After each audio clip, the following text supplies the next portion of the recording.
Hello दोस्तों, आज मैं एक साउथ कोरियन रोमांटिक मूवी को एक्सप्लेन करने वाला हूँ जिसका नाम है स्लो वीडियो। इस फिल्म की कहानी काफी यूनिक और इंटरेस्टिंग है, तो इस वीडियो को एंड तक जरूर देखना। कहानी शुरू होती है और हमें एक सीसीटीवी सेंटर का सीन दिखाया जाता है। यहाँ पर दो औरतें एक न्यू एम्प्लॉय के बारे में बात कर रही होती हैं, जो कि हमेशा चश्मा लगा कर रखता है। तभी उन्हें सीसीटीवी में एक चोरी होते हुए दिखाई देती है और वो जल्दी से पुलिस वालों को कांटेक्ट करते हैं। वहीं वो लोग भी कैमरे में उन चोरों को ढूंढने की कोशिश कर रहे होते हैं, लेकिन तभी वो चोर अचानक गायब हो जाते हैं। पर वहाँ पर जो न्यू एम्प्लॉय होता है वो उन चोरों को ढूंढ लेता है, जिससे सभी लोग उसकी बहुत तारीफ करते हैं। इस लड़के का नाम जंगबू है और इसे एक बहुत ही रेयर बीमारी होती है, जिसके चलते इसे सारी चीजें स्लो मोशन में दिखाई देती हैं और इसी की वजह से ही वो चोरों को इतनी आसानी से ढूंढ पाया था। जंगबू जब छोटा था तो स्कूल में एक रेस के दौरान उसने अपनी क्रश सुमी को देखा, जिसके बाद से उसके लिए सभी चीजें स्लो मोशन में चलने लगी। इसके बाद जब वो अपनी इस बीमारी को डॉक्टर को दिखाता है तो इससे भी उसे कोई फायदा नहीं होता, क्योंकि डॉक्टर के पास भी इसका कोई इलाज नहीं था। लास्ट में हार कर डॉक्टर उसे सलाह देते हैं कि तुम एक काला चश्मा पहन लेना, जिससे लोगों को अजीब ना लगे।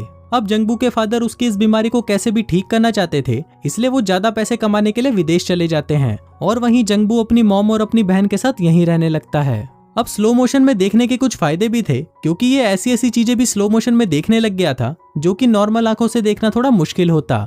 अब हर वक्त चश्मा पहने रखने की वजह से इसे स्कूल में बुली किया जाने लगा। वहीं इसकी क्रश सुमी हमेशा इसकी हेल्प किया करती थी, जिस वजह से वो लोग सुमी को भी बुली करने लग गए। जिसके बाद सुमी ने इससे दोस्ती तोड़ दी और हमेशा के लिए वहां से चली गई।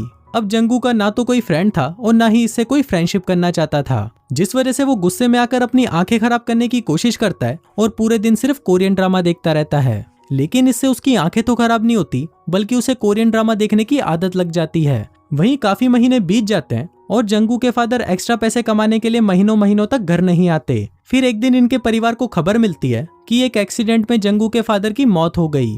अब ऐसे ही टाइम बीतने लगता है और जंगबू भी अब बड़ा हो जाता है। अब उसे ही अपने परिवार का ध्यान रखना था, उन्हें पालना पोसना था, इसलिए वो एक सीसीटीवी सेंटर में काम करने लगता है, क्योंकि उसे बचपन से ही लोगों को टीवी पर देखना बहुत अच्छा लगता था। वहीं हम इसके साथी योंगसू को देखते हैं, जो इसके साथ ही काम करता है और इससे बार बार सवाल पूछता रहता है। जंगबू भी इससे सिर्फ उतना ही जवाब देता है जितना इससे पूछा गया है। दरअसल योंगसू ऐसा इसलिए करता है ताकि जंगबू भी नॉर्मल लोगों की तरह सबसे बात करे और ऑफिस के बाकी लोग उसे अजीब ना समझें।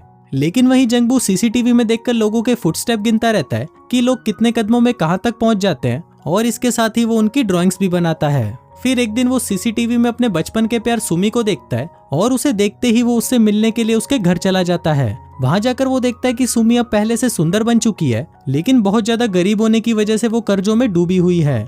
वहीं लोन कलेक्टर रोज इसके घर पर आता है और इसे घर से निकाल देने की धमकी देता है। वहीं जंगबू भी इसे वहीं खड़ा घूरता रहता है और फिर वो उसे बिना कुछ कहे वहां से चला जाता है। अब इसके बाद से जंगबू पूरे दिन सीसीटीवी पर सिर्फ सुमी को ही देखता रहता है और उसके डेली रूटीन को याद करता है कि वो सुबह कितने बजे काम पर जाती है, घर कितने बजे आती है और वीकेंड्स पर क्या क्या करती है। सुमी जहाँ पर रोज खड़े होकर सोडा पीती है, वहाँ पर ये भी खड़े होकर सोडा पीने लग जाता है। इसके बाद वो पास के कूड़ेदान से एक सोफा उठाकर उसे एक कॉफी शॉप के बाहर रख देता है, क्योंकि सुमी यहाँ रोज रात को खड़े होकर कॉफी पीती थी। फिर अगले दिन सुमी बस स्टैंड पर खड़ी होती है और तभी वहाँ पर बारिश होने लग जाती है। वहीं जंगबू भी उसे बारिश में खड़ा हुआ देख लेता है और फिर वो अपने साथी को लेकर सुमी के पास चला जाता है उसे छाता देने के लिए।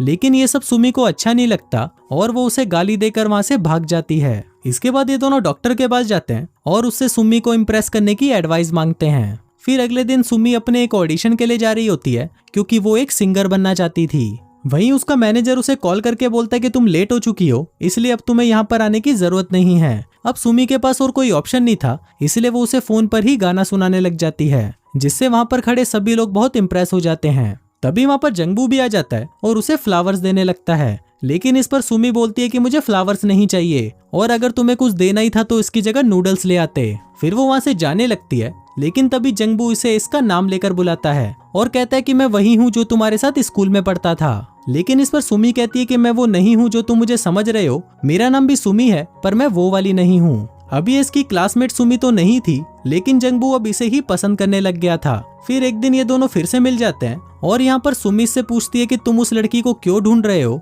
जिस पर जंगबू बोलता है कि मैं उसको बचपन से ही पसंद करता था। इसके बाद सुमी उसे बोलती है कि हम दोनों एक ही डायरेक्शन में जा रहे हैं, इसलिए तुम मेरा सामान उठाओ और मेरी हेल्प करो। फिर एक दिन जंगबू उसे रोड पर बंदरों की तरह उछलते हुए देखता है, क्योंकि इसका उस म्यूजिकल शो में सिलेक्शन हो गया था। इसलिए ये बहुत खुश है और सेलिब्रेट करने के लिए कैफे में जाती है। वहीं जंगबू भी वहाँ पर जाकर इसे बाहर खड़े होकर देखने लगता है। तभी सुमी की नजर इस पर पड़ती है और वो इसे अंदर बुला लेती है। फिर बातों ही बातों में वो सुमी को बता देता है कि मुझे सभी चीजें स्लो मोशन में दिखती हैं, और इसको प्रूफ करने के लिए सुमी इसकी तरफ तेजी से चम्मच फेंकती है और ये उस चम्मच को पकड़कर उस पर लिखे हुए नंबर को बता देता है। फिर अगले दिन जंगबू सुमी के घर के रास्ते को याद कर रहा होता है। वो फुटस्टेप गिन रहा होता है कि कितने कदमों में वो वहाँ पर पहुँच जाएगा। वहीं उसका साथी योंगसू भी उसे टीवी पर देख रहा होता है और वो सोचने लगता है कि ये पागल क्या कर रहा है। फिर रात को जोंगसू सुमी से मिलता है और ये दोनों अपने बारे में एक दूसरे को बताने लगते हैं। जोंगबू बताता है कि वो सीसीटीवी डिपार्टमेंट में काम करता है। फिर सुमी उसे उसी कॉफी शॉप में लेकर जाती है जहाँ पर वो हमेशा कॉफी पीती है। अब यहाँ पर सुमी उसे बताने लगती है कि वो इस कॉफी शॉप के ओनर को पसंद करती है क्योंकि उसके पास कार है।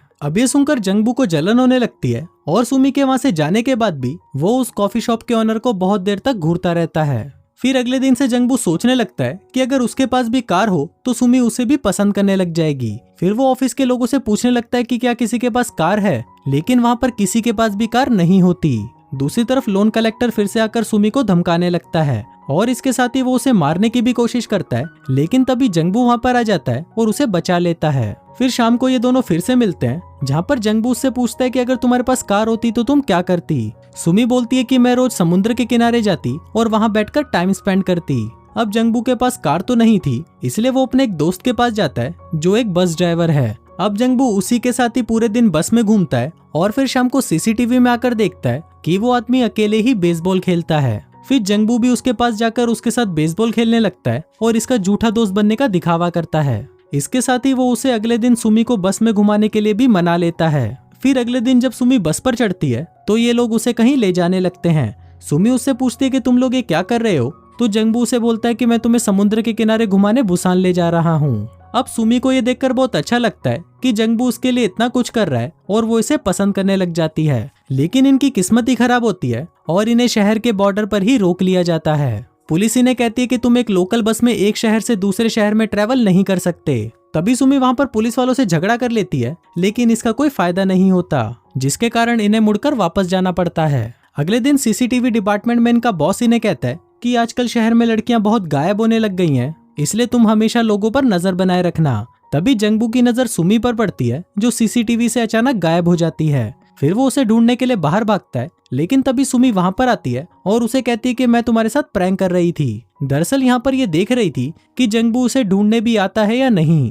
इसके बाद सुमी जंगबू के पास आती है और इसका चश्मा उतारकर उसे किस करती है। फिर रात को जंगबू सुमी को इसके घर छोड़ने जाता है, लेकिन सुमी जैसे ही घर के अंदर जाती है तो वो देखती है कि वहाँ पर लोन वसूलने के लिए गुंडे आए होते हैं जो उसके घर को पूरी तरह तहस नहस कर देते हैं। जंगबू भी ये सब बाहर खड़ा देख रहा होता है और वो उसे बचाने की कोशिश भी करता है, लेकिन तभी अचानक उसे सब कुछ दिखना बंद हो जाता है और वो वहीं पर बेहोश हो जाता है। कुछ देर बाद जब उसे होश आता है तो वो दोनों वहाँ पर बैठकर बातें करने लगते हैं। वहीं उस बिखरे हुए सामान में सुमी को उसके बचपन की कुछ फोटोज मिलती हैं जो जंगबू ने बचपन में उसके लिए बनाई थी, और ये सब देखकर इसे पता चलता है कि ये सुमी वही है जिससे वो बचपन में पसंद करता था। फिर अगले दिन जब वो डॉक्टर के पास जाता है तो उसे पता चलता है कि थोड़े दिनों में वो अंधा हो जाएगा। अब ये बात जंगबू को पहले से ही पता थी, इसलिए उसने स्टेप्स गिनकर रखे थे ताकि जब वो अंधा हो जाए तो एटलीस्ट सुमी के घर तक तो पहुंच सके। लेकिन वहीं दूसरी तरफ अपना कर्जा उतारने के लिए सुमी अपना घर बेच देती है और अपना सारा सामान उठाकर उसी शॉप में चली जाती है जहाँ पर वो काम करती थी।